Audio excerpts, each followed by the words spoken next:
willing to attend this scientific paper presentation.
Kijang is a Wi-Fi enabled area.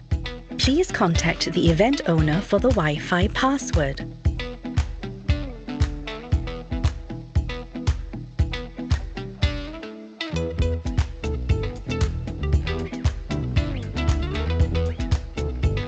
Please set your handphone on silent mode to ensure the smooth running of events. Our auditorium seats are equipped with microphones for audience participation. To use the microphone, press the button located on the panel at the side of your seat. A red light indicates that the microphone is ready for use. Press the same button to deactivate the microphone.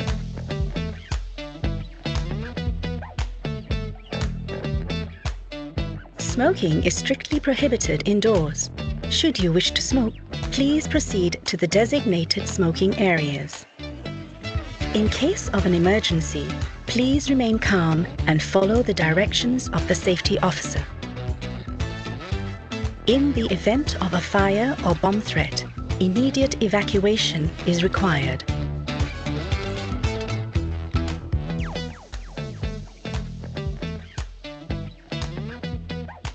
During a medical emergency, please contact the security counter or any of the available auxiliary police for medical emergency response.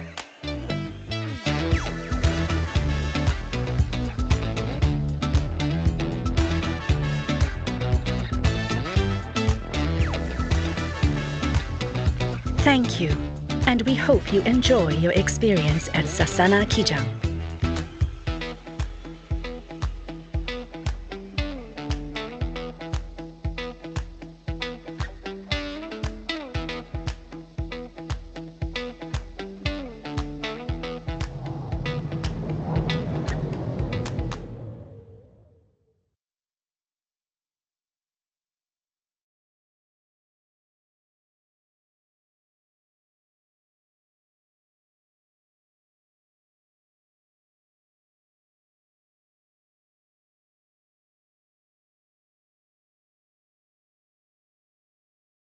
Bell.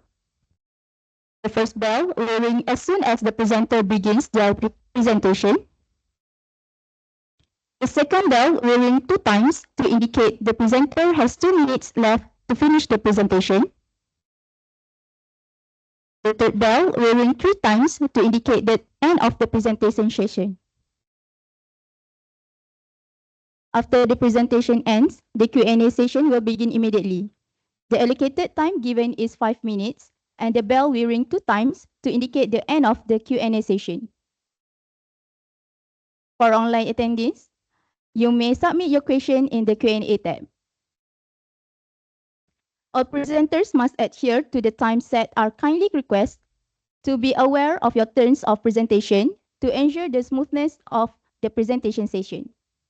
All presenters are required to remain seated in the presentation room until the end of the session as sign of respect to the other presenters. Without further ado, let us welcome the moderator that will be conducting the first session, Harmonization of AI and Big Data, yang berusaha Ms. Kana Geswari Ramasamy, Director of Services Statistics Division, Department of Statistics Malaysia. Well, please welcome.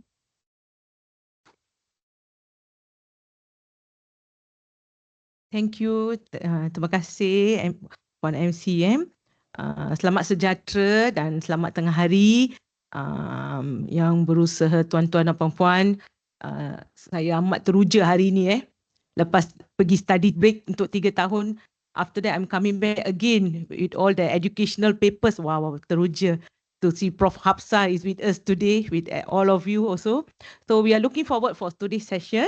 And today's the topic is on harmonization of AI and big data. And we have three presenters. They are very, I read their papers and I'm more excited than them. And they are also very excited to share their knowledge to all of you. Please feel free to ask questions. We only have this type of conference once a year, the statistics conference. So first of all, I would like to say thank you very much to the presenters. Before you present today, let's just give them a big applause for them to, work hard to provide these papers today and participate in today's conference. So without delaying any further, but before that, let me say AI is the in thing now, not only in DOSM. I'm from DOSM. Anyone who don't know me, I know my name is very long, Kana Geswari, so you can just call me Kana anytime. So if you have any questions, you can just online or you can still go to the front of the mic and ask questions. But let them present first for the first 10 minutes. After that, we have the 5 minutes Q&A. So after every presentation, there'll be a Q&A. Okay? Pam, right? Okay, Pam. So I'm going to pass. The floor is yours. Okay, so Pam's paper today. Pam, I think you're too excited already. Come. Today's Pam's paper, very interesting. The application of language models to analyze scan textual compliance report. He is from Central Bank. Are you from Central Bank? Okay, from Central Bank. He asked me to call you. His name is Chun On Pam, right? But he asked me to address him as Pam. So that's very good. AI already, short form. Okay, so Mr. Pam, the floor is yours. Let's hear from you. Okay, thank you.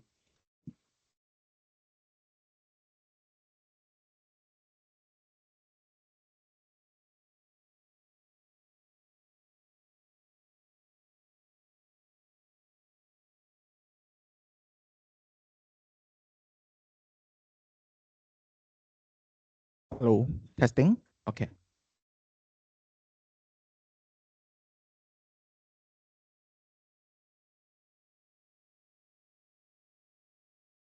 Hi, good afternoon, everyone. So before that, can I ask a question? If any one of you have never heard like Touch and Go, GrabPay, or Shopee Pay before, if you never heard one of these before, can you please raise up your hand, please? Well, I think no one raised up their hand, right? Okay, so I think these are the most commonly used e-money in Malaysia, the e-wallet. So before we dive in, right, I would like you all to help me to imagine a situation. Imagine today you are going to do some grocery buying or buying some food. So you wish to use the e-wallet to make the payment. But suddenly you noted that your e-wallet cannot make the payment anymore. What will you do? Will you be frustrated? Will you be panicked or anything? For me, I will feel like frustrated and panicked at all. Because I can't use my money. It's my money, but am I going to lose my money? I'm not sure. I'm not sure we will all feel the same as me. So this situation could happen if the e-wallet company mishandle our money. So they could use the money for other purpose without our concern and end up losing it. That's why we are here. So I am Pam from Bank Negara Malaysia. Today with my teammate and Aisha and also Siti, we'll be sharing the application of language model to analyze the scan textual combined report. The presentation today will be separated into 5 sections.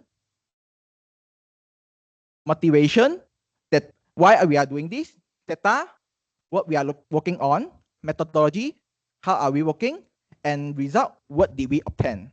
And lastly, the conclusion, how can the result can be further improved to better protect our money? So let's talk about this methodology and let's talk about this motivation. So I believe everyone is using the e-money, e-wallet right now, right? So from the chart here, we can see that actually the usage of e-money in Malaysia is increased more than 50% in a year from 2023 to 2024. And the number of the large size MSB, like currency exchange and remittance, is increasing from 83 to 109. With the example I mentioned just now, we have around 70 supervisors only in Bank Negara to supervise all the payments regularities, but we have more than 300 of the EMIs and also MSB, the e-money and also our money service business. And our supervisor monitor their fund safeguarding or capital adequacy to ensure our money is protected and the sustainability of those companies. One of the way our supervisor to monitor this is to looking at their submitted scan textual compliance report, such as the AUP and also the FMR. However, these reports are numerous, lengthy, and in different of the format, and require our supervisor to use a lot of the effort and spend a lot of the time to read through and summarize one by one. Hence, to address this, we developed this subtype project, a compliance tool created in Q1 this year, and currently using by our supervisor to effectively assess the non-compliant detected for our EMIs and MSP. In this project, we use the OCR technique and also language model to extract and summarize the finding.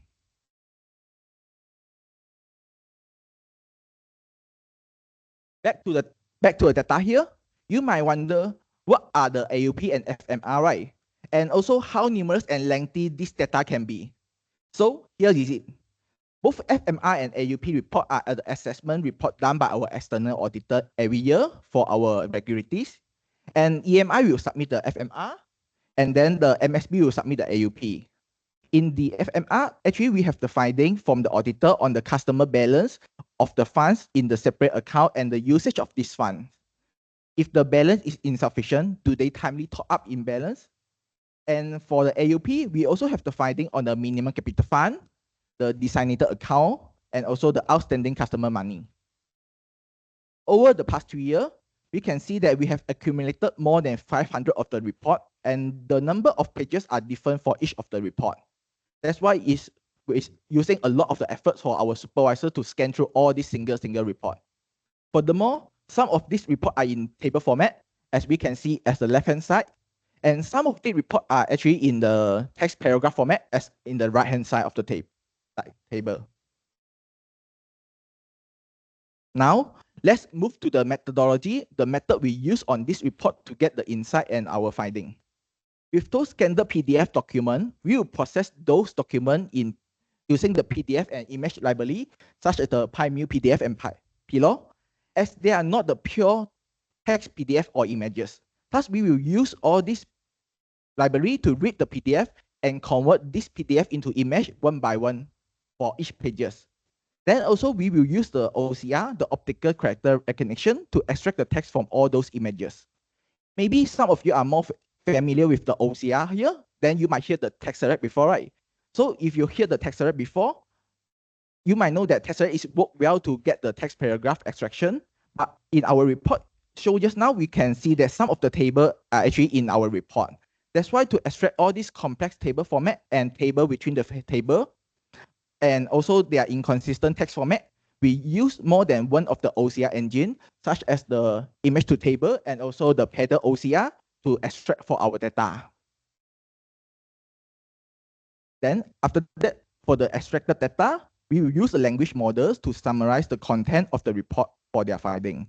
These are the transformer-based model used for NLP tasks, guided by the research conducted by GARD and research conducted by Rao. So for the first model we use, the T5, actually is developed by Google. The BART model developed by Meta, and the GPT-2 model is developed by OpenAI. I believe many of you are familiar with all these kind of the company, right? And these are actually the well-known NLP model, and this model can work well to summarize the data offline on our local devices. Why we are working on local devices? Because we want to maintain the data confidentially and privacy without sending the information through the API. For selected model, we will evaluate their performance by comparing the similarity of the meaning between the original text and summary of text of this matrix using the rough L, the score, and also we will decide the champion model. And we will use the regex to detect the compilers and language model to further detect the compilers without the keyword. So for here, we can see that these are the example of data extracted on OCR engine. And then we are used more than PyTesseract because some of the data actually is, if we use a PyTesseract, we can see the data is extracted in text paragraph. So we are leveraging more than combination of the data to extract the data. Then from here, with the model evaluate, we found that BART actually get the highest similarity score for all three metrics. And figure A show the original text and figure B show the summarized. Actually, on the right-hand side also, we show the metrics of the score for three models.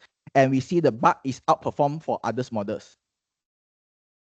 Due to the privacy and confidentiality, we are not display our dashboard here. But then the dashboard is now used by our supervisor to enhance our supervisor efficiency to help them to make a better decision. So in the dashboard, we actually apply all this information, and then we also found out that the regulators who did not meet the capital adequacy requirement will get the penalty. Let's go to the conclusion. So in a summary, we found that BART outperformed for other language model in the text summarization for supervisor insight fighting. Combining different OCR engine helped to better improve the data extraction performance. And we also found that the language model has proven to be effective to help supervisor to detect the compliance in the report and also without the keyword. Thus, we can say that in this project, it proved that the subtext tools help supervisor to supervise our recruiting more efficient. And also our research actually found that it's effective to using all the open source to run online, offline and maintain the data privacy and confidentiality. And also for future improvement, some paid service can be used. And also like Professor Sanji mentioned just now, some multi-model LLM continues to evolve. Image processing like in the model could further improve the performance also. And a standardized report format and clear policy can help to maintain the data, the quality of the data. Thank you for the attention and we look forward for the question you may have.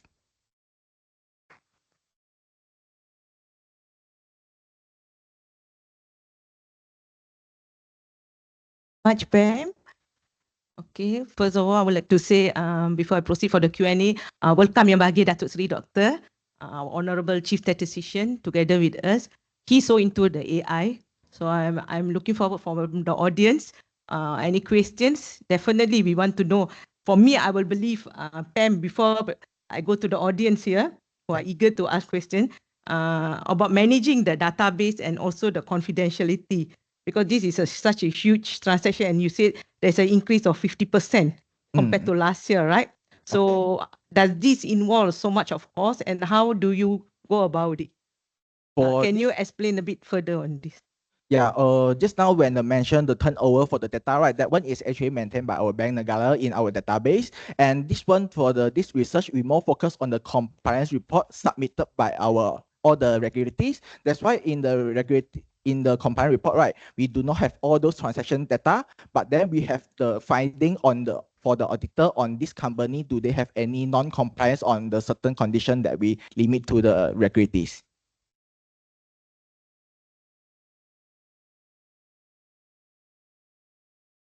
Okay.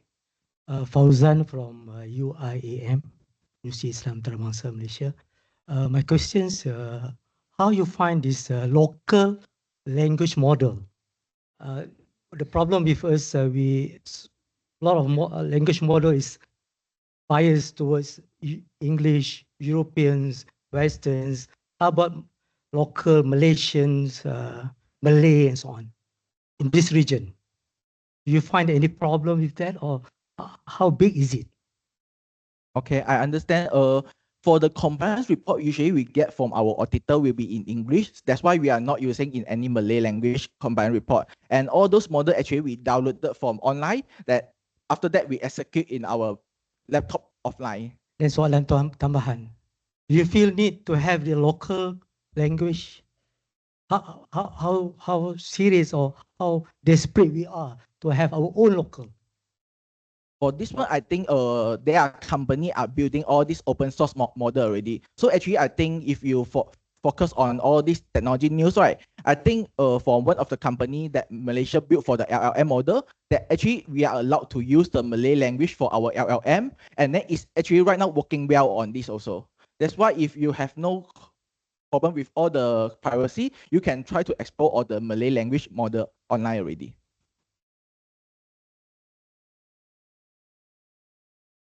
Wait, any more questions from the audience? Oh, okay, Puan Jamalia, I've introduced her. She's from MBLS of DOSM. Okay. In your study, you are dealing with text as an input text analysis. But in your recommendation, you are suggesting to use multimodal large language. For multimodal large language, you have to have input more than one input. You do not have image, audio, or videos. So why are you suggesting to use multi-large language model? That first question. And the second question is you are using ChatGPT-2. ChatGPT-2 was released in 2019. I would like to suggest that you test ChatGPT-4 in your analysis, and we will see whether BAT is still outperform from the three tests that you are using in this research. Okay, understand. Okay, let me go to the second question first. So for the second question, right, the reason why we are using the GPT-2 is that GPT-2 is the model that allow us to work offline. However, for GPT-3, GPT-3.5, and GPT-4 from OpenAI, right, this model can only work online through the API sending, which means even though they say that all those data will be masked and not used by them, but we have the concern that our data sent to them, we're not sure how they are going to use our data. That's why we are not using all those API engine model. We use this local downloadable model, and then we work on our local device and work it offline. And then back to your second model, first question. So the first question is on the multimodal language model. So actually, multimodal large language model is only one output, not only one input. Can be in different of the input, can be in voice, images, or anything. So for our report, actually is a scanned PDF document. That's why all the PDF actually in PDF, but they are in image form. So by using of this of the last multimodal language model, right, they actually can detect from the image, like using the OCR engine in the model itself, and then through the OCR engine inside, they will get some text directly, and from the text analytic, they can give the output directly without using, like right now we are using the OCR and also language model, two different technology, but using the multimodal LLM, they can like one technology to solve two in a kill two birds with one stone.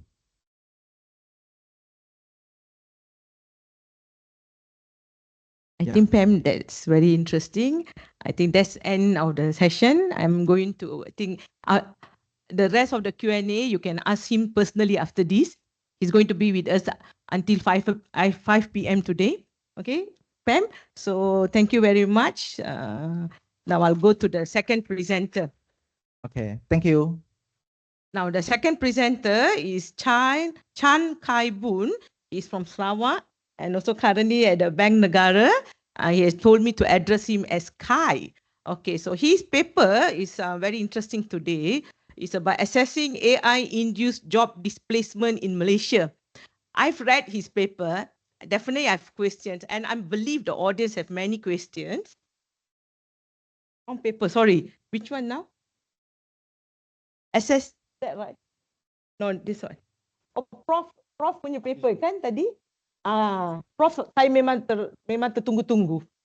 Tak apa, kita pergi paper yang 3 jadi paper kedua sekarang. Boleh? Okay, now the third paper, which is enabling enhanced analytics and AI application through effective big data processing.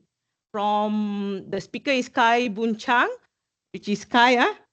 Okay. The floor is yours. My test. So,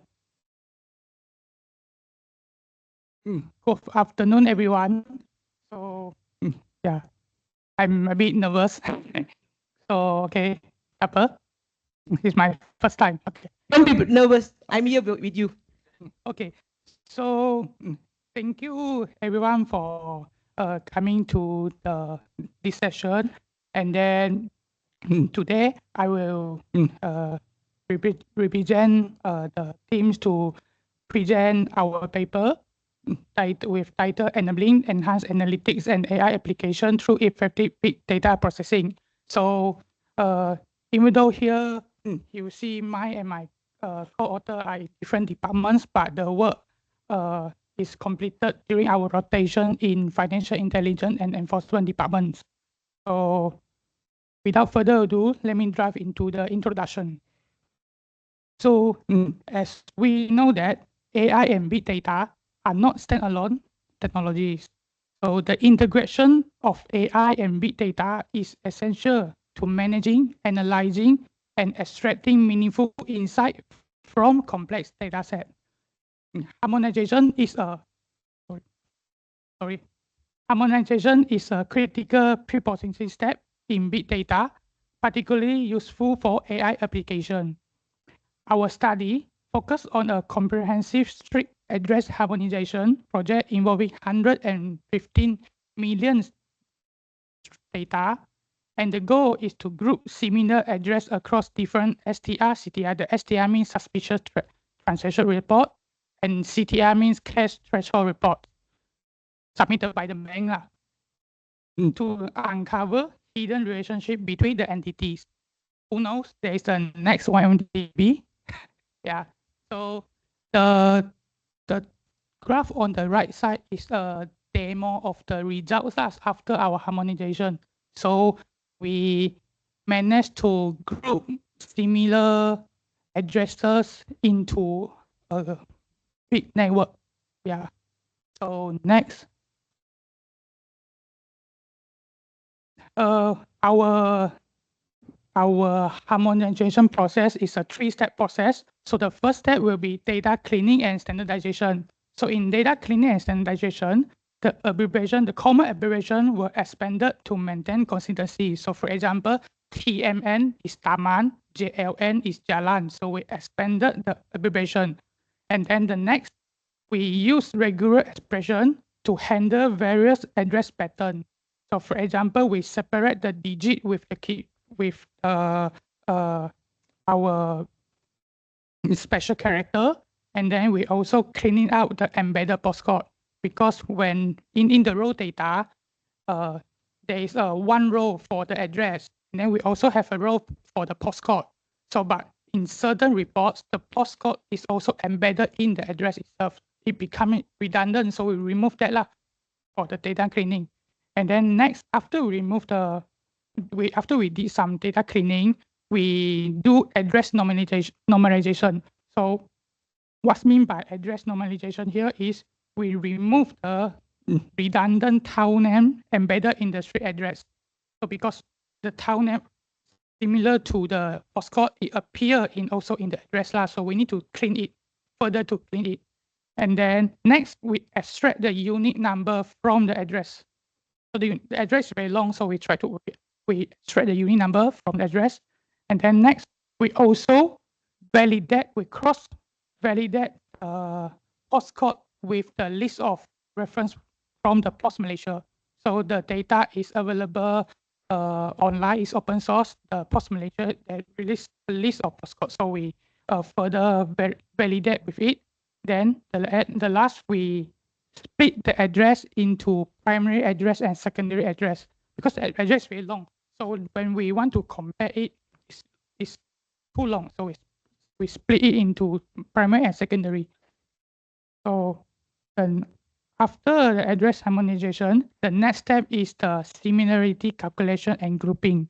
So the address are tokenized. Tokenized means we break into token by token word. So and then sorted it alphabetically to avoid variation in the token order. So because sometimes the ballet switch different variation, so we sorted it.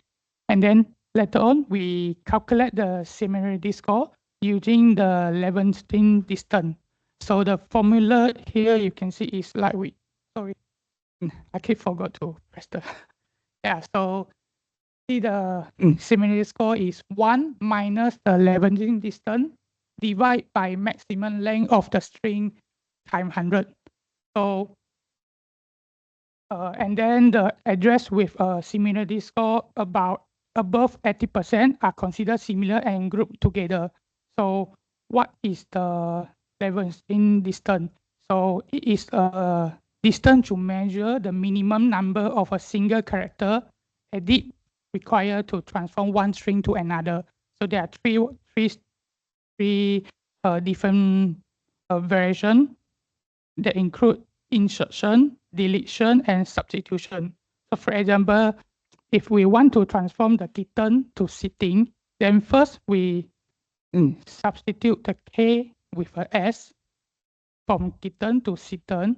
Then we substitute the E with I from sitten to sitting. Then the next we insert a G at the end, so it becomes sitting. So this is how we transfer, and then the distance is 3 because we need 3 edits. So for example, for example A and example B, the score between Jalan Imbi and Jalan Istana is 58.3, while Jalan Hang Tuah and Jalan Hang Jebat is 75. That's on our formula. So the next step, we conducted the analysis on a private data set. So comprising of 115 millions of records. And the table 1 showed that 97.5% of the addresses have scored more than 80, indicating a high level of similarity and successful harmonization. On another hand, 2.5% of the addresses have scored more than 75, but less than 80, suggesting that a moderate level of similarity. So next. Table 2 show addresses grouped into clusters based on the similarity. Each group represents related addresses. For example, in grouping 9, the Jalan Chan Sao Lin and Jalan Chan Siu Lin, the difference is the O and E. So were grouped together. While Jalan SS 242/417 Sriwijaya and Jalan SS 242/455 Sriwijaya were not. So this is the sample output.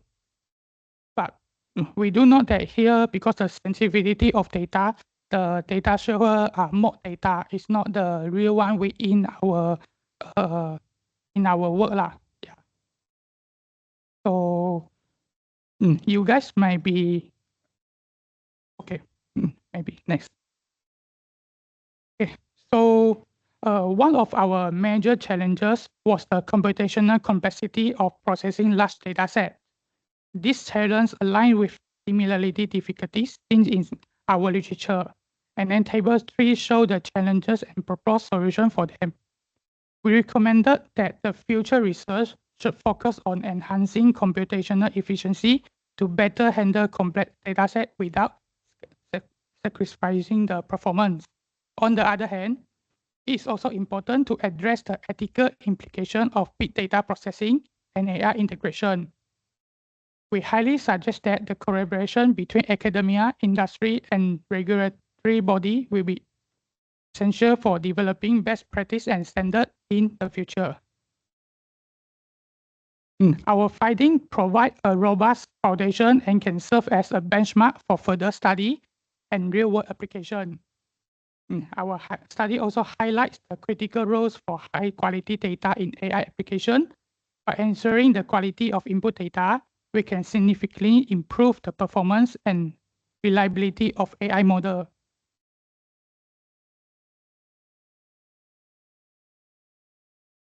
In a nutshell, the study demonstrated the significant potential of harmonization in preparing high-quality data for AI application. While challenges such as computational complexity remain, the benefit of having robust data processing methods are clear. We encourage the refinement of existing techniques, exploration of advanced algorithms, and consideration of ethical issues in future research and application. Thank you.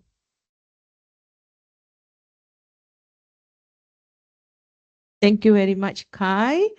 Okay, the floor is to, now I pass it to the audience. Any questions? Ladies and gentlemen, do you all have any questions for Kai's presentation? If there is no question, maybe I can use the time to explain the one that I want to cover just now. Oh, the one. Yeah, Okay. because due to the time, just now I skipped one part, which you guys might wondering how I compare the addresses, because I have 115 millions of addresses, right? Yeah. Oh. Please do.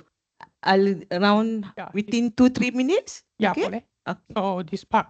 So if we want to compare it row by row, then the complexity is O n square lah, because the formula will be n times n minus 1 divided by 2. So if I have 4 address to compare, if I want to compare every of them, then it will become I need to compare 6 times lah. For example, ABCD, AB, AC, AD, BC, BDN, okay, and so on. But I have 150 million, so our technique to compare it more efficiently is we first break it into, we already break into units, postcode, and also the address, right? So we use the postcode and also unit as the key, and then the key and value, like the dictionary in Python. So we use the unit and also the postcode as key, and then the street as the values. So we compare it. We sorted all the data set by the postcode and also unit. After we sorted, we compare one by one. So if the key already existing in the global key, then we compare it. If not, we create a new key. So that's mean, for example, I have 10 lah. So let's say the first row of data is not in the global key. So I added it into key. And then the second one also is not in the existing key. So I added into a new key. So on. And then if the fourth one is in the first key, then I compare it. This is how we do it lah. Yeah. Any question?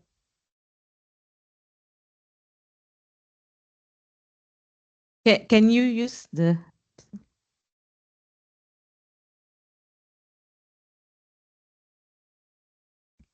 Okay, I have one question. Okay, it's about what is actually the technique? So have you applied a technique to check the results of what you have obtained is correct or not using your methods, using the techniques that you have used? Technique to check, is it? Yeah. How do you check whether your findings is actually valid or not? Oh, we map it back to the original entity lah, because now that everything is master data. But after we map it to the origin entity to validate. Yeah. Okay, thank you. Please introduce your background. Okay, I am, my name is Nur Shahida Shadan. Okay, I'm from University Technology Mara. Okay, I'm in the area of statistics. Okay.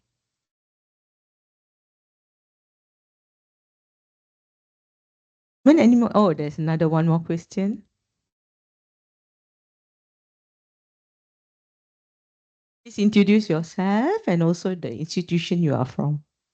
Good afternoon, everyone. So this is Hui Ming from EPF. So I do have a questions on how effective this approach will be, because we know, for example, in Malaysia, if you search Taman Aman, there will be like maybe hundreds of thousands of Taman Aman, and the way of writing address is almost same. Like Jalan Aman 1, Taman Aman. You will find that everywhere.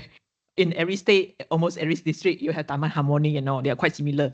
And maybe the differentiating part of address here could be the postcode, could be the state, but we do know that when people fill in their address, it's usually incomplete.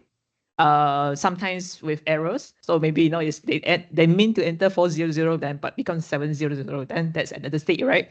So so I do questions like, Hannah, how can we make this more accurate? Because I do know this method has actually been applied in one of the government projects in the past and has resulted in people in Selangor being assigned to some center in Sabah, and the accuracy issues like that has arisen before.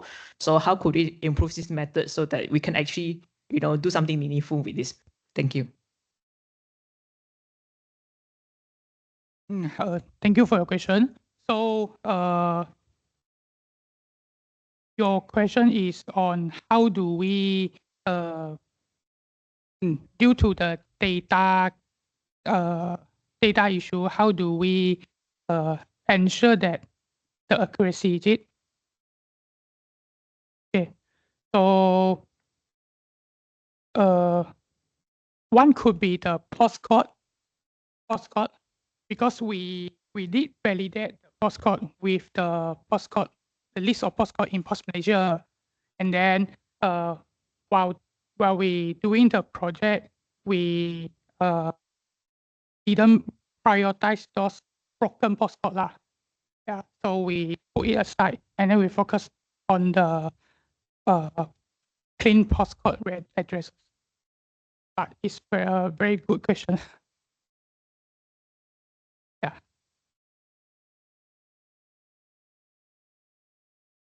Thank you.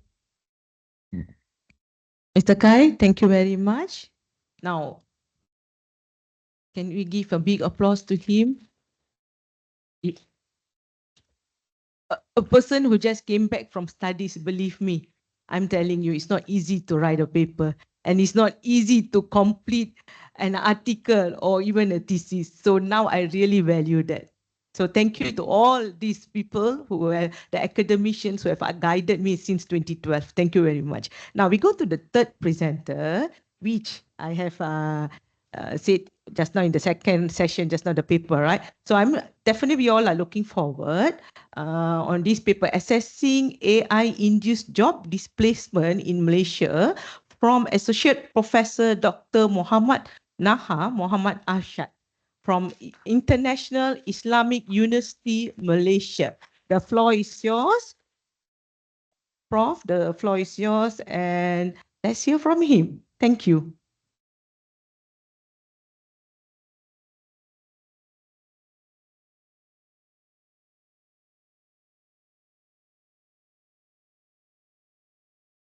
Bismillahirrahmanirrahim. Assalamualaikum warahmatullahi taala wabarakatuh. Alhamdulillahirabbil alamin. Allahumma salli ala Muhammad wa ala ali Muhammad, amma ba'd. Thank you, Mr. Chairperson, my respected panelists, and also respected audience. Thank you for joining the session. Few caveat before I start. First, my name is Muhammad Arshad. I'm from Department of Economics, International Islamic University, Malaysia. Also a research fellow at the Center for Islamic Economics, IIUM. Another caveat, my hairstyle, I just coming back from Umrah. The person helping me just now is my son. We both coming back. So this is not my normal look. So the title of my paper, I have visual impairment. I cannot see all of you. So it's easy to make presentation like that. Now, the title of my paper is Assessing AI-Induced Job Displacement in Malaysia. This is a very important topic because many people always ask questions about how much robots and now AI will take over our jobs. So I hope my slide is showing the introductory slide. So this is a pertinent question, and organizations, institutions sometimes pay millions of dollars to consultants to do the estimations. You can pay me, I will not charge million. I can do that estimation, and that's what I will share today. And this is another estimations. It's okay to do estimations. You know, nobody wrong in doing the estimates if they can provide model and back the model. Now, this question of AI, the generative AI that we are facing now is different than the previous type of AI that we had much earlier, because the earlier version of AI is, we can say, narrow type of AI. Example like you can have a chess computer or chess game that is programmed to play chess. That's AI related. Or you can also have many you go to the bank, you are not dealing with human now. You need to do transactions using the machines. The machines are smart enough to count money.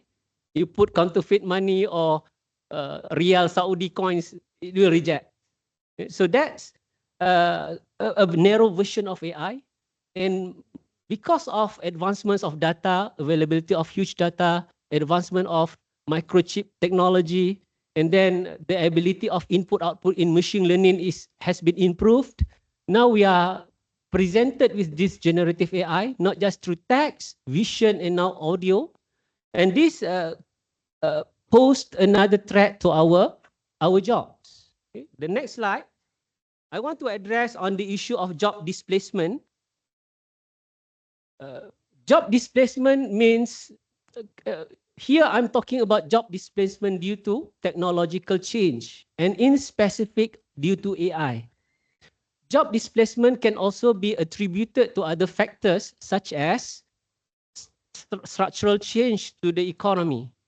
The government may change policy, that can also create some job displacement. Usually the government will be more careful in doing that. Sometimes change in business strategies, such as businesses are moving to other countries, that can also create job displacement. And today we are talking about job displacement due to AI in particular. Job displacement can be defined as elimination of jobs or certain functions of jobs due to adoption of certain AI technology or automation. In my study, I try to be more specific on AI-induced job displacement, not really on automation. If you want to study more of the impact of automation, the debates earlier, especially in 1980s onwards, the discussion about how robots would take over our job, that's more related to automation. And this has been manifested, like you go to the toll, nobody is looking after the booth anymore, it's all automated. Auto teller machine, or even you go to the bank, these are automated. Manufacturers are using automation. Definitely with AI, the level of automation is another level. And that can be another worrying factor. Now, in general, the types of occupations that are vulnerable to AI are as follows. They are routine, repetitive, and low cognitive works. And then these jobs are also predictable. The environment is predictable.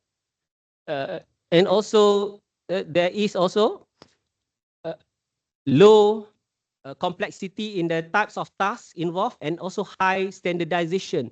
Talking about high standardization, I remembered once I take pictures of some receipts and I asked ChatGPT, I'm using the paid one for O. I said, these are receipts, few receipts, put them into ledger, accounting ledger, until you get to the balance sheet. I don't use any specific software, and AI do the job for me. Because accounting is pretty much standardized types of work. It's a threat to accountants. No surprise. So that's these are some sort of the jobs. Now moving to the next slide. This is the crux of the discussion, the model. This is a simple model. N here represents the level of job displacement that we want to estimate. And then Li, that's referred to the initial number of workers in occupation category I, such as professional, managers, or clerk, whatever. Okay. And then I denote delta I, that represent the displacement rates. R is the adoption rate of the technology. Usually many studies, they don't include R, the level of adoption rate. But to make the model simple, I just assume for all occupation category, the level of R, the adoption rate is at 5%. And T is the period of estimation. I just extend my estimation to 5 years. I don't want to extend to 12 years. 12 years means I will retire in 12 years. I don't want to know about that. 5 years, let's see what's happened. And the next slide, these are the key assumptions of the model. This model is a very simple model, right? I assume linear interactions across all the variables. I assume that the number of workers, the initial number L, will be the same throughout the study period, despite it is normal for labor flow to have up and down over the period. And I think it's very straightforward. Now, let's see the next slide. This is the key source for the analysis, the displacement rate. This displacement rate is not from me. I scour the literature. I try to find from many studies done on the subject. And here you can see the estimated displacement rates for each occupational category. And high skill profession is about 0.67 or 67%, track to be displaced. Now, this is not enough. We need to fit this information into the model earlier. So in the next table, this is a table showing my estimation. I'm taking a data for these are the occupation categories. And this is very common in many DOSM reports. So I'm using data from 2021 and I estimated for 5 years. The second last column is the associated displacement rate, and the last column is the estimated displacement to happen. Of 5 years, estimated about 1.57 million workers will be displaced. Right? Next data, next slide. Okay, this is another way to present the information, where you can see the orange bar indicated the number of workers to be displaced estimated by the model. So if you are in the category of services and sales workers, be mindful that it's about more than 300,000. And then we find also professionals is the second largest, followed by clerks and support workers. And basically, this gives us some picture about the possibility of job being displaced. The consequence of job displacement is unemployment. Usually we can relate to frictional or structural unemployment. And my conclusion, this model is a simple model. And definitely we need to enhance more training, more readiness for workers to face this AI threat. And definitely the issue of safety net, because most of these workers are still productive. The problem now is to equip the workers with the right skills. I think that's all for today. Thank you very much. Assalamualaikum and salam sejahtera. Thank you, Prof. Can we have Q&A session from the audience? Any questions? Yes, Puan Jamalia.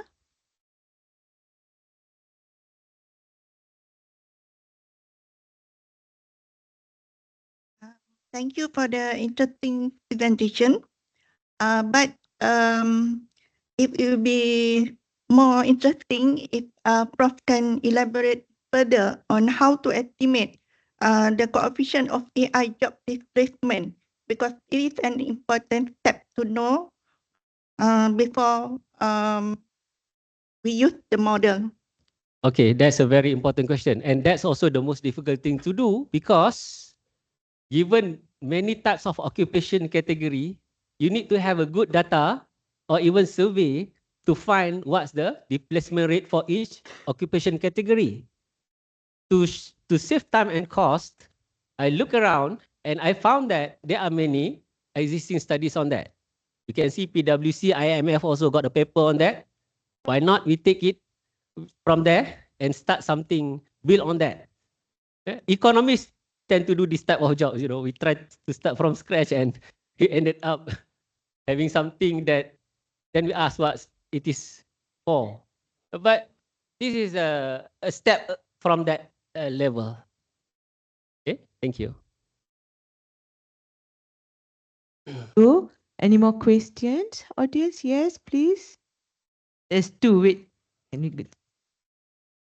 please introduce yourself and show your background. Thank you. Assalamualaikum warahmatullahi wabarakatuh, Dr. Haha. Actually, I am very much interested in your study because it is very much relevant to what we are going to do today. So my question is, may I know what is the source of your data? Maybe my question actually has been answered by you just now, but what I want to know more is about the size for your sample. Because if we were to say that these are the categories of jobs that will be affected, so I want to know how large is actually the sample size in order to make such generalization, especially when you told us about professional is actually the second category that is highly affected by this AI. Thank you. Okay.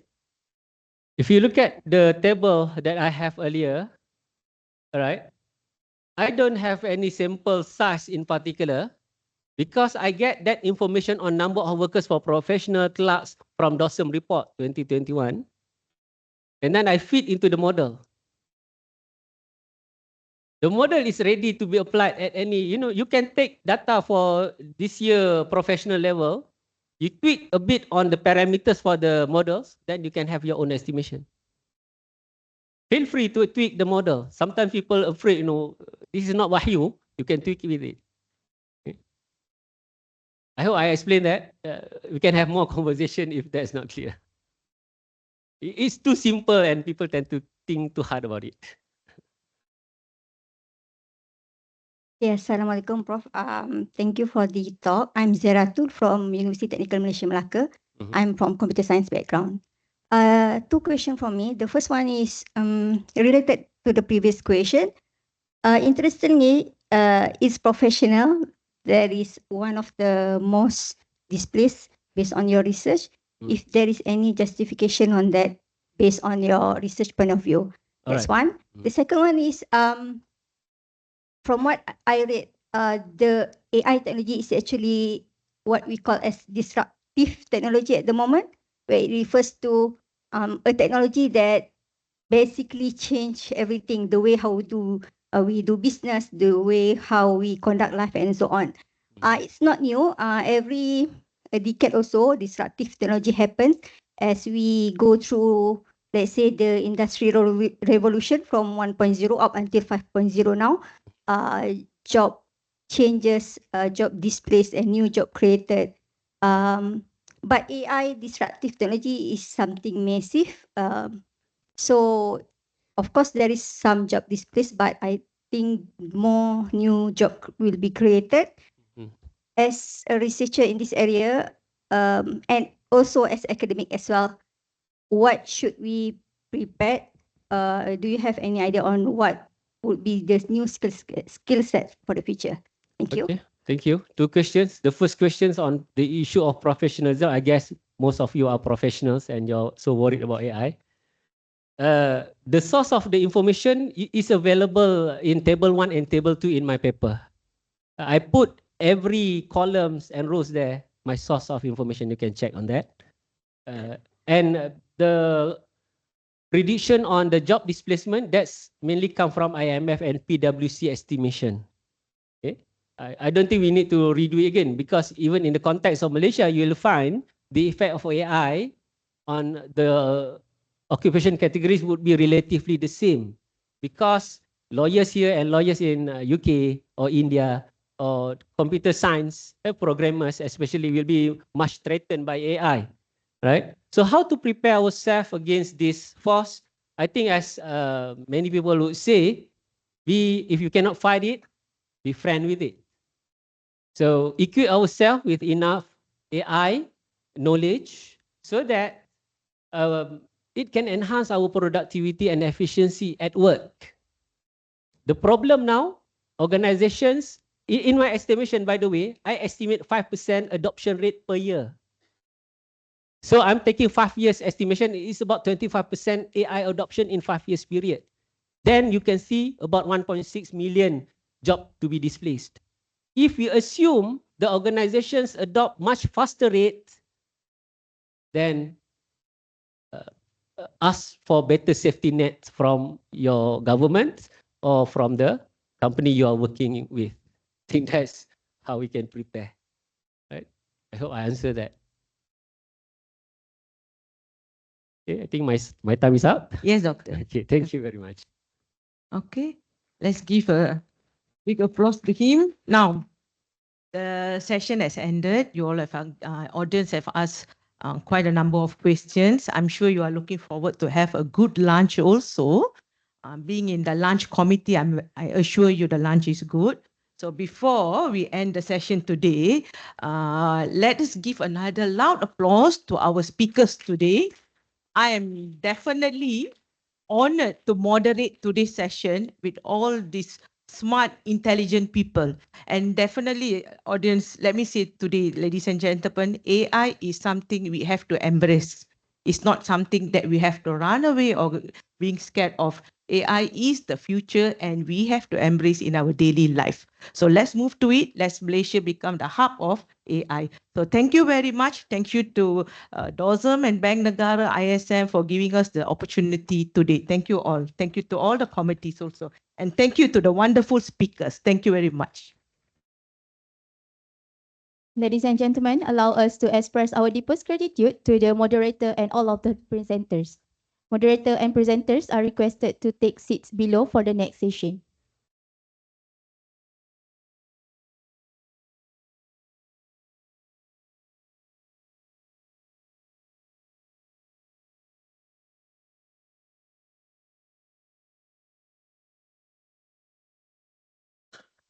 As a token of gratitude and appreciation, we invite Yang Berusaha Associate Professor Dr. Nur Syahidah Syahdan from University Technology Mara UiTM to deliver the souvenirs to the moderators and presenters. Please welcome.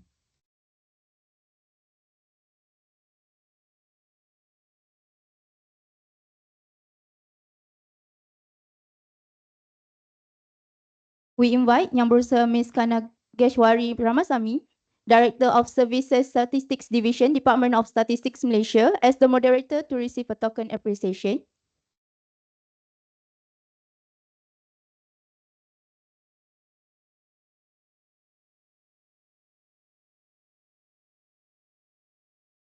Next, we invite the presenters to receive the souvenirs. First, Mr. Pam Chun On.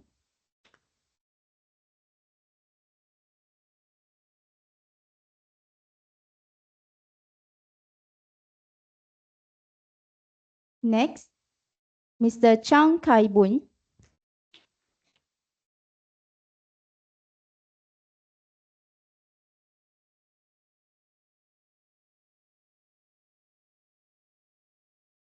And lastly, Associate Professor Dr. Muhammad Nahar Muhammad Arshad.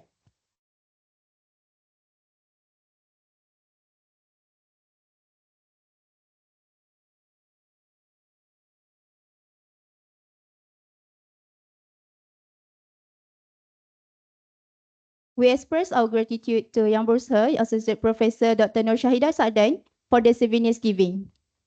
Next, we will now move on to the photo session. Again, I would like to invite Yang Berusaha Associate Professor Dr. Nur Syahidah